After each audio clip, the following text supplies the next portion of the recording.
Thank you, Chris. Thank you. Shane, we got the icebreaker done. Yay! I've watched Shane since he came into this club, and I thought, there is a hidden gem. There is a nugget in a man right there. And if I find out you're going to do your icebreaker, I thought, this is going to be really interesting.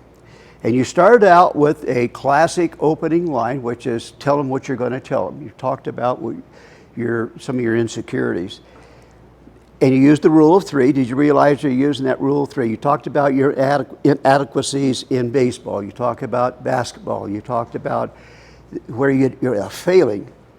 And I thought, he's going to go a couple different directions with this.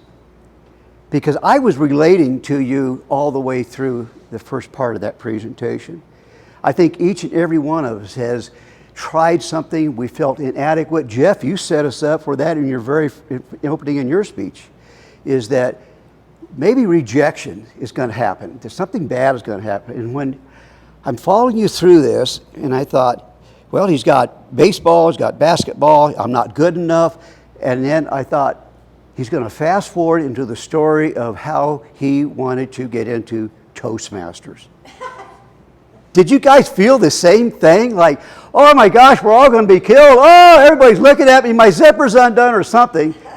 But you took us into a different path. And I thought, wow, that would have been a great opportunity to bring the Toastmasters story. I thought, well, he'll bring that in at the last. That's going to be his close. No, you kept on going.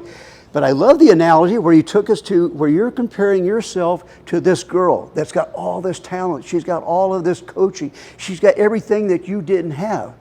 But it didn't turn into a pity party for Shane. You took it a step further where you said, you know, if we just work harder at this, and then you brought us to, we had a changing moment in your life. This wasn't an anathemous, there's my vocabulary right there, moment. It was not light, it was not airy, it was a bit serious. There was a turning point in your life where that book said, you know what, Shane, you can be all you can be. Shane, there's an opportunity where you can step up. And I said, well, here comes that Toastmasters piece. Well, you did a soccer deal. And you talked about the orange and was they green, white cleats. I thought, it was the first real descriptive moment I heard in that presentation. Remember, this is an icebreaker. We can't expect a whole lot. But that would have been a great opportunity for, how did you feel? What was that feeling? Yes, I've overcome all of those memories that are way back there in my past. Yeah, I am good enough. And that's where I'd like to see some emotion from Shane. Yes, we got this figured out. And moving forward. And then you brought yourself to the close, and you had 2 points. Being foolish, it's okay. Move on. And then number 2, everything is possible.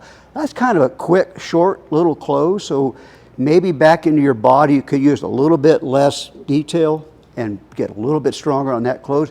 But Shane, I am looking forward to your next speech, my friend. Thank you.